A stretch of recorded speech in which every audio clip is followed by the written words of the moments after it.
హ్యుమానిటీగా చూసుకుంటే ఒక మనిషికి కబులితే ఇప్పుడు మనం బండి మీద వెళ్తుంటుంటే కారు వెళ్తున్నా ఎవరు పడిపోయినా గబుక్కొని దిగి వెళ్తాం. అంటే అదొక హ్యుమానిటీ అన్నది బాధ. అంటే అయ్యో ఒక మనిషి పడిపోయారా అనేది అది.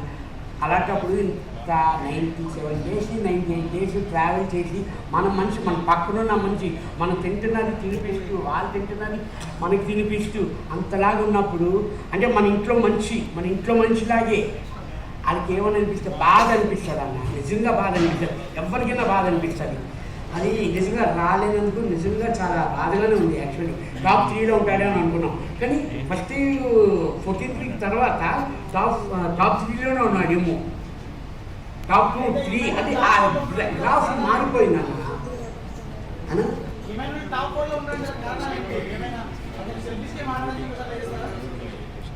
అదేమీ లేదన్నా. అంటే ఆ లాస్ట్ టాస్కే కొంచెం మన 14th week టాస్క్ అయింది కదన్నా మన బాక్సెస్. దానివల్ల నేను ఇంకా యాక్చువల్లీ వీడియోస్ చూడలేదు. అందరూ చెప్తుంటే విన్నాది నేను కూడా, ఇంకా వీడియో చేయలేదు. మీ అందరి దగ్గర బిజీగా ఉన్నాను కదా, దానివల్ల కొంచెం నెగిటివ్ అయింది అని అంటున్నారన్న. నాకు తెలియదు యాక్చువల్లీ.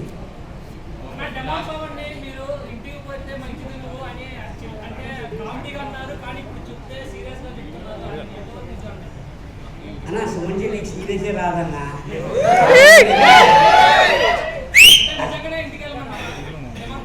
అన్న నిజంగా చెప్తున్నా, 14th week మొత్తం మా నామినేషన్స్ మీరు చూసుకుంటే నాదే కాదు మొత్తం అందరూ ఫన్నీగానే వెళ్ళామని.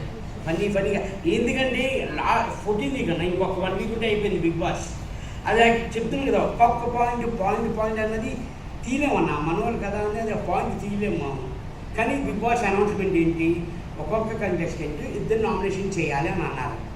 మాకు ఇంకా అక్కడ మాకు ఎవరు తప్పదు, మాకు పాయింట్స్ అన్నదే లేవు. కానీ కొన్ని పాయింట్స్ ఏంటంటే హెల్త్ వైజ్ చూసుకున్నా కానివ్వండి, టాస్క్ వైజ్ చూసుకున్నా కానివ్వండి, లేకపోతే మాకు సపోర్ట్ రాకపోవడం కానివ్వండి, ఆ టైంలో మేము నామినేషన్ చేసేవాళ్ళం.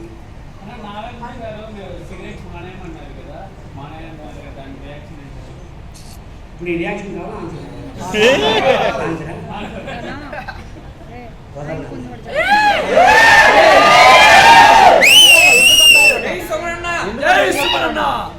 ఎందుకంటే ఏం చెప్తారు? It's my personal comments.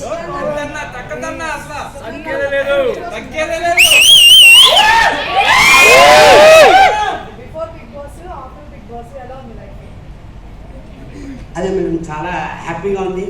చాలా ఫస్ట్ నా మూవీ జయం మేడం.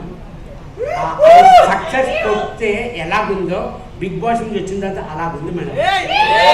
అంత హ్యాపీగా ఉంది మేడం. ఎందుకంటే మళ్ళీ ఒక 10 years 15 years ట్రావెల్ చేశాను మేడం జయం.